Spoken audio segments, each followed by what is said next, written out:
I'm Prudence Robertson, and this is EWTN Pro-Life Weekly. Expanding the pro-life mission.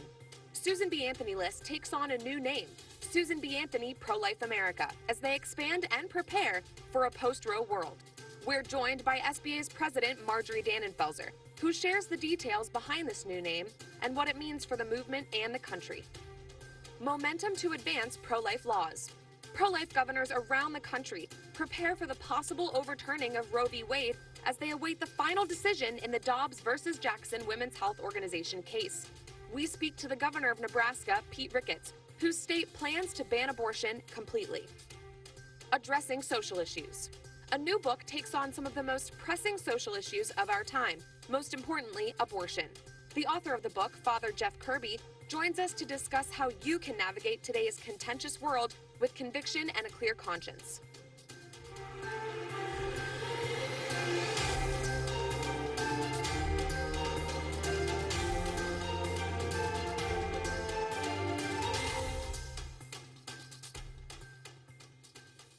Our friends at Susan B. Anthony List have some exciting news to share. They are expanding their mission and have taken on a new name, Susan B. Anthony Pro-Life America. The rebranding comes on the brink of what we hope and pray will be a post-Roe America. Since 1992, the team at Susan B. Anthony has been an essential part of electing a pro-life president, securing a pro-life majority on the U.S. Supreme Court, and supporting pro-life candidates on the state and federal levels who the American people then entrust with advancing pro-life laws. And joining us now with more details about the expansion is our good friend, the foundress and president of Susan B. Anthony Pro-Life America, Marjorie Dannenfelser. Marjorie, thanks for joining me. Tell me about the motivation to change your group's name and what this expansion is going to look like. Well, thank you, Prudence, and thank you for saying it correctly, because we're all chanting it out loud after 30 years of having one name and shifting to another. We're in a training camp here. But the movement is really reflective of the overall pro-life movement and where Susan B. Anthony in particular needs to be. So Susan B. Anthony Pro-Life America, I think when we started talking about what our name should be, it should reflect what we will be working for and praying for all across America, that we can now, with a great deal of hope, say that we will have a truly pro-life nation that will be a beacon to the rest of the world. And that's where we should be. We should never have been exporting abortion and leading others in a strong way in the wrong direction. We should be leading the world. And certainly we begin with the pro-life movement, which is greatly expanding every single day, leading the country, leading governors and legislators all over the country and our Congress into passing laws that will save lives and saving and preserving and really serving the needs of women. Amen. And speak to me about the beginnings of Susan B. Anthony List and how much you all have grown and evolved. Well, Susan B. Anthony, as you can see, is named for the suffragette who was very pro-life. All of her colleagues, all of her compatriots were very pro-life. They understood well that you never break the bond between woman and child. And when you do, there are repercussions for all the culture around. The Catholic Church has done a beautiful job of delineating what the culture of death actually means. And that's what that is. We're coming full circle now to a place where we can reaffirm that beautiful bond, that we've come full circle to rename again our organization, Susan B. Anthony, a pro-life, woman-centered organization where we will corral our troops. We're expanding in our organization. We're replicating everything that we've done on the federal level, on the state level, starting with the states that will be most ambitious for life, meeting with those governors, those state legislators, making sure we understand the laws in each of those states, which each have its own fingerprint, and making sure that we're working alongside our friends to do what we've done on the federal level in a place where now it's not theoretical. We stand verge of saving millions and millions of lives. It's amazing. Yes, and as you're saying, a major part of this growth is going to be your activity in the states. Which states in particular are you guys prioritizing here at the start of this expansion? Well, there are 22 states that we think that can move very quickly, and it's a long list. You could probably guess a lot of the states. They would be Alabama, Missouri, Kansas. There are 22 of them, so I won't list them all. And you may live in one, Mississippi, clearly. But what's tricky is that in each state, because it's been so long since they have not been allowed to enact the will of the people into the law, there were tricky things that have to do with how that law will go into effect. The other side will be fighting tooth and nail, even what looks like an easy state. So then there'll be 8 states that are not ready to move quickly because they have some kind of problem, like something in their state constitution. Kansas is actually the first stop in August where we're going to try to address that deep problem in Kansas. The will of the people wants to pass a very strong pro-life protection, but the Constitution, as it has been interpreted, could be a major problem for that. So each state, Prudence, is so different from the other that it's like being a doctor or being a mom of many kids. Each one is very different, and so we have to look at each one in its own unique way, make sure we have a plan for each, alongside all of our allies in all of those states. Yes, and as you go into these states, in terms of advancing policy, is the strategy changing at all? For so many years, many in the pro-life movement have advocated for limits, just limits on abortion, 15 weeks, 20 weeks. But now we've already seen governors and state legislators moving to ban abortion altogether. So how is this surge of pro-life momentum shaping SBA List's expanding strategy? Well, the beautiful thing is when you allow the wheels of democracy to turn, you can actually see consensus in each state making its way into the law and saving the lives of children and serving those women. So the consensus in each state is all that matters. Alabama gets to save all Alabama children. We worry about North Carolina children because they have a governor that won't allow any limit to pass in their state. So we obviously have to address that. So what it comes down to is that in every legislature, every state legislature, and in our national legislature, the Congress, the call is to be as ambitious as we can possibly be, because we don't want to fall short of ambition, and we don't want to overstep asking for something that leads to ending up with nothing. We build consensus, pass the law that reflects that body and the will of the people, and we're going to save a lot of lives. As many lives as possible. And Marjorie, we have less than a minute left, but for over 5 years now, EWTN and Susan B. Anthony have been working together via this show, EWTN Pro-Life Weekly, to ensure that Americans know what's happening as we work to end abortion in our country. Why is that mission so important right now? There is nothing that I value more than the relationship that we have with EWTN. In the very beginning, we decided we want to take this battle out of the DC area and make sure that it is real in the living rooms of homes all across the country, among the faithful, people who care, so that everyone can be actively engaged. And look where we are. Those few years, those handful of years, are the biggest surge in the pro-life movement in its history since Roe versus Wade, not in any small part, and in large part due to this beautiful partnership. And I am so proud of it. And I'm proud of you, Prudence, because I know your background. Thank you so much, Marjorie Dannenfelser of Susan B. Anthony, Pro-Life America. God bless you. Thank you, you too. Speaking of pro-life momentum, we now turn to Nebraska, where some of the nation's most pro-life people reside. The governor of Nebraska, Pete Ricketts, has vowed to protect the unborn and has been very vocal about his plans when Roe versus Wade is hopefully overturned very soon. In a press release issued in March, the Republican governor said the abortion industry, via Roe versus Wade, has, quote, tried their best to normalize a culture of death, where the most vulnerable among us have fallen victim to the lie that one person's so-called right to privacy trumps the right of another to live. He went on to explain that this is not the type of culture that Nebraskans have cultivated. They are pro-life. We touched base with the governor, who told us about his state's post-Roe plans. Let's take a look. And joining me now is Nebraska Governor Pete Ricketts. Governor Ricketts, thanks so much for joining me today. You recently announced that if Roe versus Wade is overturned, if and when it is, you're going to work with the Nebraska State Legislature to call a special session. What do you plan to do during that special session? Well, if Roe versus Wade is overturned, as we hoped, what we want to do is work with Speaker of my legislature, Mike Hilgers, and the legislature to do more to protect preborn babies.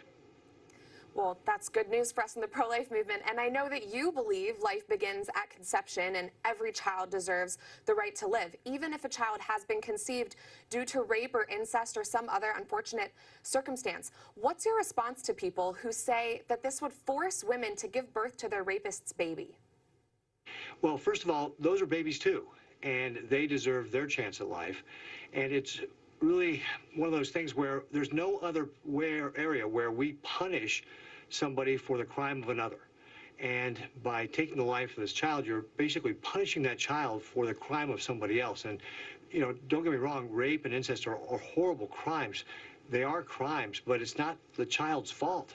And so we shouldn't punish the child for the crime of an adult. It makes sense.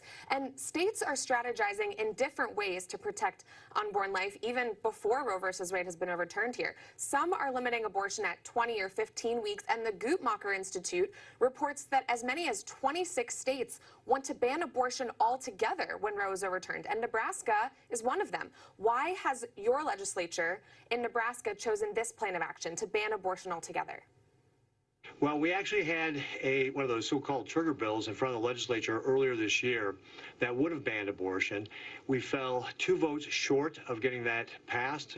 Unfortunately, one of our pro-life senators actually was in the hospital, so he couldn't make it in, but we still would have been 1 vote short.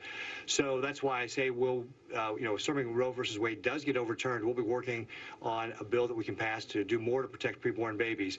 What that looks like right now, I can't tell you because we have to get the Supreme Court ruling first to let us know what we're going to be able to do. But then I'll work with my legislature and see what we can come back with. Sure, absolutely. And talk to me about how Nebraskans are ready for a post-Roe America. You know, we're in June now, but I understand you proclaimed May as foster care month. Yeah, absolutely. You know, Nebraska is a pro-life state. You can see it when you drive down the highways and you see the roadside signs talking about being pro-life and protecting babies. You can see it by the way that we have folks show up at our Walk for Life. You can see it, the prayer warriors that show up at abortion clinics to pray for the women that are going in there. You can see it just the way we treat each other day to day, whether it was through the floods we had in 2019 or the pandemic of the last couple of years.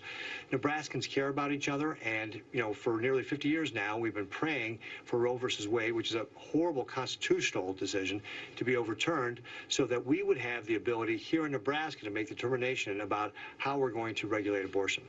And Governor Ricketts, many in the pro-life movement agree that the prevalence of abortion in America points to a bigger cultural problem that we have. How are you working in Nebraska to cultivate a society that wants to protect and nurture strong families?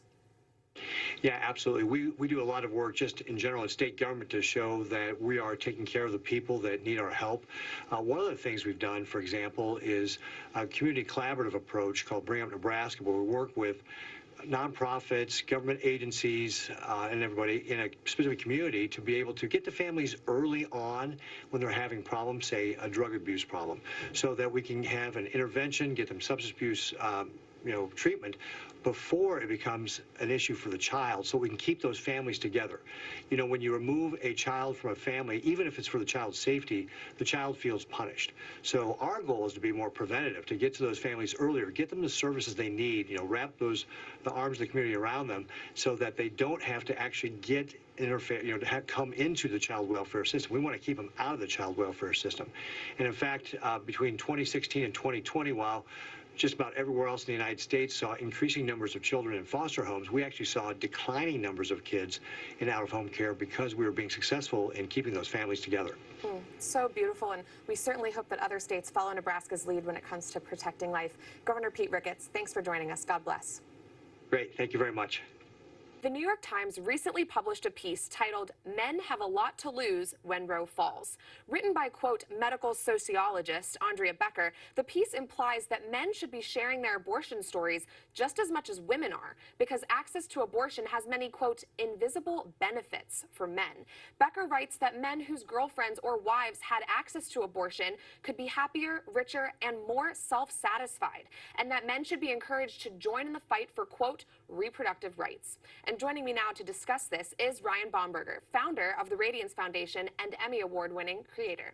Ryan, thanks for joining me today. I would love if you could just help me unpack some of these claims. First, what do you think about the premise of this article, that men whose partners have abortion are going to be happier, richer, more successful? It's so preposterous, because those are the only things that matter: getting richer, having the educational attainment.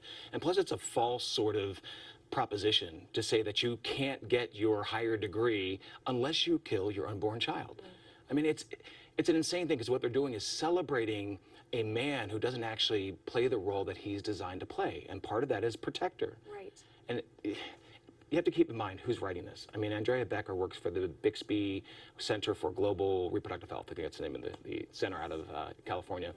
that's radically pro-abortion. They actually train abortionists on new methods. That's what they do. Their whole thing is about abortion and promoting abortionists. So keep that in mind when reading an article like this that's saying that there are these invisible benefits Yes. for men. Yeah, so very it's all important. nonsense. It Right. really is. And what do you have to say to men who actually believe that abortion is the easiest and the best thing that they could advise their wife or their girlfriend to do? It's the worst thing that you can do because it forces you to deny who you are, and it forces you to deny who a woman is. Women are created to be able to conceive and to nurture that life, and men are there to protect in part. Not that women don't protect, but I would say to a man, step up and own up to your responsibility. I mean, the reason we have the culture that we have today, a culture of death and a culture of abandonment, is because of this lie, this embrace of Roe v. Wade that says it gives women equality. No, it actually gives men license to have sex and run. Right. So as a father of four, I mean, the first thing I think of when a situation or a crisis arises is I want to step in and be a stabilizing force. And I know there are a lot of guys who feel like they're not in that situation, but there are resources out there so that they're not alone, that they feel, I know a lot of guys feel like, I can't do this. But you know what? Humanity, this is what we face all the time. We often think or see something that's difficult, and we say, we can't do that. How do we do that? Well, that's why there are systems of support. Pregnancy centers, maternity homes, adoption agency, churches, parachurch organizations. There are resources to help men get through. Yes. And women, of course, because Right. it takes obviously a male and a female Right. to procreate. Those resources are out there. And you know, Ms. Becker also mentioned that, quote, pregnancy and childbirth are 14 times as deadly as abortion and is particularly dangerous for Black women. And I also recently read an AP article this week. It profiled a pro-abortion Black man who has literally dedicated his life at his job to making sure Black women and Black girls have more abortions. What do you think about that? It's all insane. I mean, first of all, keep in mind that the Bixby Center for Global Reproductive Health is behind the bogus, the absolutely debunked study, the Turnaway study, which she references in the article, but Right. doesn't reference it by name. She links to it. The Turnaway study was the one that she's drawing from to say that women benefit more, that they arise out of poverty, they get better educational attainment. But that study, 70% of the respondents did not participate in this study. It's been debunked. So when she goes into the whole thing about abortion is safer than childbirth, that's been debunked by the American Association of Pro-Life OBGYNs, among other medical institutions. Sure. You can't compare abortion with childbirth. There are two things that are actually incomparable. And then, of course, the go-to, exploiting deaths in the Black community, maternal deaths. And you're talking, people have to understand, we're talking about 861 maternal deaths in 1 year among all, white women, Black women, Hispanic, any woman. And among Black women, it's 258 deaths. There are over 300,000 abortions in the Black community. These maternal deaths, many of which, 60%, according to the CDC, are preventable. You can't use that to somehow, you don't exploit a tragedy to promote another tragedy. Right. And so when Becker uses this as somehow some way to promote and push this nonsense that men benefit from abortion, that women benefit from abortion, it's all predicated on a lie. Right, yeah. And, we're seeing, just shifting gears a little bit, so much violence from the pro-abortion side right now as we are anticipating, hopefully, the end of Roe versus Wade. Right. And I'd love to hear from you. What should a man's response to be to all this violence? And I know we just found out this week that there was an armed man outside of Justice Kavanaugh's home. He was arrested, but how should men be responding? Well, I think as a nation, we saw how men should have responded in Uvalde with the horrible mass shooting. Sure. Men who failed to rush in and risk their lives to save others. Because people understand that this is a design of man. And so when we look at the violence against, these justices, which President Biden has been completely silent on, by the way. His administration has thrown some little asides to it, but they've actually encouraged it as long as they're peaceful, even though it actually breaks federal law. We shouldn't stand for this. We should not tolerate anything like this. The DOJ should be, I know they made a statement, but the DOJ should actually have been out long before something like this happened. And the problem is they're allowing this to happen. It's happening against pregnancy centers. In fact, some of our friends up in Buffalo, Compass Care, just yesterday, I believe, their medical clinic was firebombed by this radical pro-abortion group. This is what is believed by the radical pro-abortion group, Right. Jane's Revenge. So men should be standing up and saying, this is not okay. Violence to solve any social issue is never okay. Yes, could not agree more. Well, we need more men like you in the pro-life movement. Thank you so much, Ryan Bomberger of the Radiance Foundation. Thank you, Prudence. Coming up, pro-abortion advocates claim federal, state, and local authorities will monitor abortion-seeking women via social media platforms if Roe v. Wade is overturned. I speak out next. Plus, we speak to the author of a new book which addresses the preeminence of abortion and explains why, as Catholics, we must seek to end abortion above all other injustices.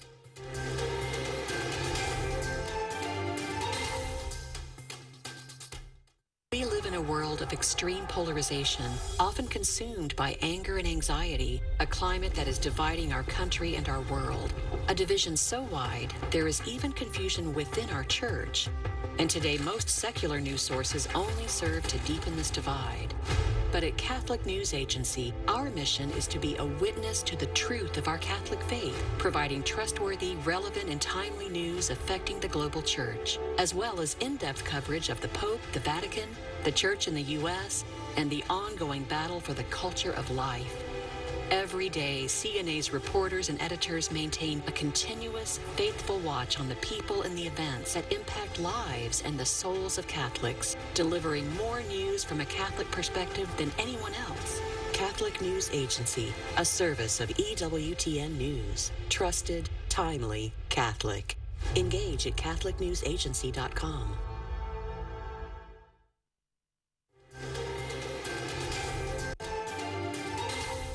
Welcome back to EWTN Pro-Life Weekly. I'm Prudence Robertson. The pro-abortion media is warning women that soon, big tech might use facial recognition and surveillance to track them down and deny them abortions. That is this week's Speak Out segment.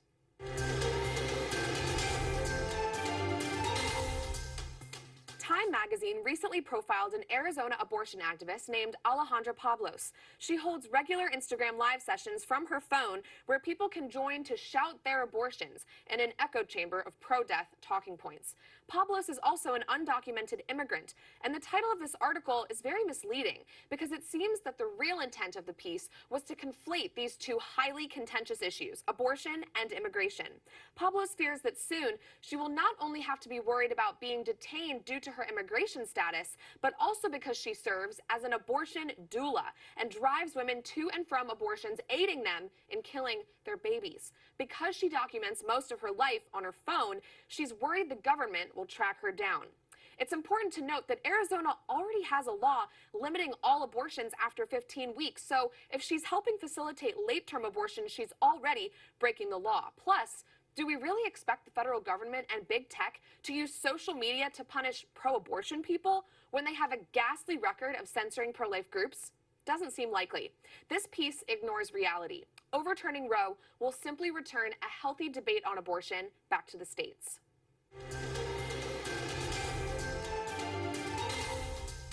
A new book, Sanctify Them in Truth, by Father Jeff Kirby, takes on key issues in our society today. In his book, Father Kirby highlights the importance of addressing abortion above all other issues. The book guides readers through church teaching on life and equips readers with the tools and resources to navigate today's contentious world that is against the Catholic Church, its truth, and its beauty. And we are joined now by Father Jeff Kirby, author of Sanctify Them in Truth. Father Kirby, thanks for joining us. Tell us about your book and what you hope readers will take away from it. Yes, thank you, Prudence, for this opportunity. This book really comes from the trenches. It started actually as a homily series from emails from parishioners to me saying, Father, could you please address some of these issues that they were getting from coworkers or their neighborhoods or homeowners associations or on the sideline of youth sports events. And they're like, Father, please help us to understand what the church teaches. So the book really comes from the trenches. So it seeks to address the issues that Christians are facing in everyday life. So from the LGBTQ plus movement to immigration, to critical race theory, to questions of abortion, to gender equality, each of these issues, the church has an answer to these social questions. And so in this book, I wanted to present as thoroughly as possible, as readably as possible, the answers of the church to these social questions. Very important. And you write that science makes it clear that life begins at conception. Can you explain how you address this truth when pro-abortion advocates come up against you and choose to differ, not just from a scientific perspective, but also a moral one? Yes. So here at my parish, we pray in front of the local abortion facility every month as an entire parish family. We go several hundred people. And so that confrontation you're speaking about is actually a very real experience in my own ministry. And I think that oftentimes we appeal to science, to embryology, and we look at ultrasound technology. It's clear that life begins at conception. It's clear that this is a human being. We try to speak that truth as charitably as possible. And in terms of the moral argument that we share this human dignity, like, we can't argue for human dignity in any other aspect if we don't argue for the dignity of all human life, especially at its most vulnerable and beginning stages. So we attempt to have these conversations, but so oftentimes what happens is attempts at civil discourse become appeals to emotion, become name calling, and oftentimes as we are trying to share the truth, to speak the truth, oftentimes we have these names thrown at us, and yet in spite of that, we try as best we can to present the truth, to present the gospel, and to have our arguments in place so that we have a peace, even as we're being yelled at or being called names, that we can try as best we can to share this truth with others. Yes, and Father, we recently saw some disturbing videos circulating on social media of events titled Drag the Kids to Pride. These are events that are drag shows that are targeted at young children. And in one instance, a pride event was even being promoted by a satanic temple in the state of Idaho. So as good Catholics, how do we combat these such clear evils and, these people who are attacking the innocence of our young children? Yes, I think first and foremost, Christian parents really have to understand the vocation that they have received to guard the innocence of their children. I think as Christians throughout our communities, we have to understand that the spiritual battle that's before us. St. Paul reminds us that our battle is not with human beings, with flesh and blood, but with powers and principalities, which means we have to pray, we have to fast, we have to stand up and speak the truth in love, we have to defend truth, we have to use the process of laws and policies that have been established in our society in order to bring about even greater good. So I think the idea or the possibility of a Christian being passive in the past is over. If we're going to be Christians now, if we're going to take our faith seriously, we really are called to be more active, to be more engaged in order to be involved, to find out what's happening. A lot of these situations and various things that we see with the LGBTQ plus movement, and the list goes on, by the way, as you've described some. I mean, there are a whole list of people, therapists being brought into public schools without parental knowledge and coaching and counseling, young people to these gay proms that some high schools are having now and so on. So we see this all throughout the board. And a lot of times parents don't even know this is happening. So I think that we're aware of some of this because of the context in which the pandemic placed us, where parents were now paying a little more attention. And so I would encourage parents to keep that attentiveness, and as well as any Christian who cares about the common good, as we all should. We were called to be good Samaritans, so to pay attention, to speak the truth, to make sure that we're calling upon the spiritual resources, using those in terms of a spiritual response, but also, finding our tongues and our backbones and speaking the truth and defending it. Right. Father Kirby, you have so many good insights to share. Where can people find your book? Yeah, so the book's available through the publisher, St. Benedict Press, TAM Books, or any local Catholic bookstore, as well as through Amazon. Wonderful. Well, Father Jeff Kirby, thank you so much for joining us, author of Sanctify Them in Truth. God bless you. Thanks, Prudence. That does it for this edition of EWTN Pro-Life Weekly. I'm Prudence Robertson. Until next time, we'd love to hear from you. Find us on social media at EWTN Pro-Life on all social media platforms. Twitter, Facebook, Instagram, we're there. You can also send us a message by emailing prolifeweekly at EWTN.com. We love to hear from you. Remember, life is a gift. Your life is a gift. God bless.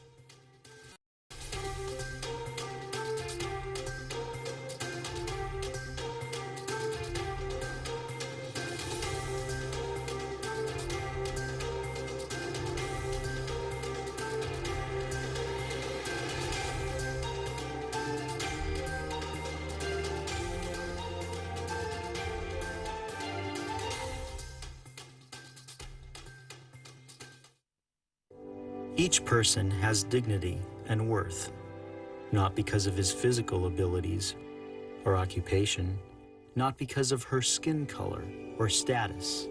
Each person is valuable, not because of his productivity or age, but because We are human, created by God in His own image and likeness, and neither economics nor emotions should alter the length of each person's gift to humanity.